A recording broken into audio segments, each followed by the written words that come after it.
Let's find a comfy spot to read, Chicky. Okay, Fropp. Oh, Too loud. this book has dinosaurs. That is still too loud. But it's so cool. Shh, I'll be quieter. Indoor excitement voice. Sorry. Uh-oh.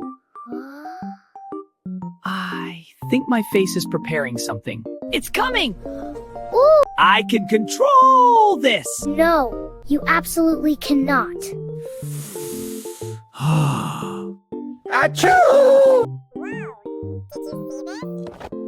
I blame the dinosaur.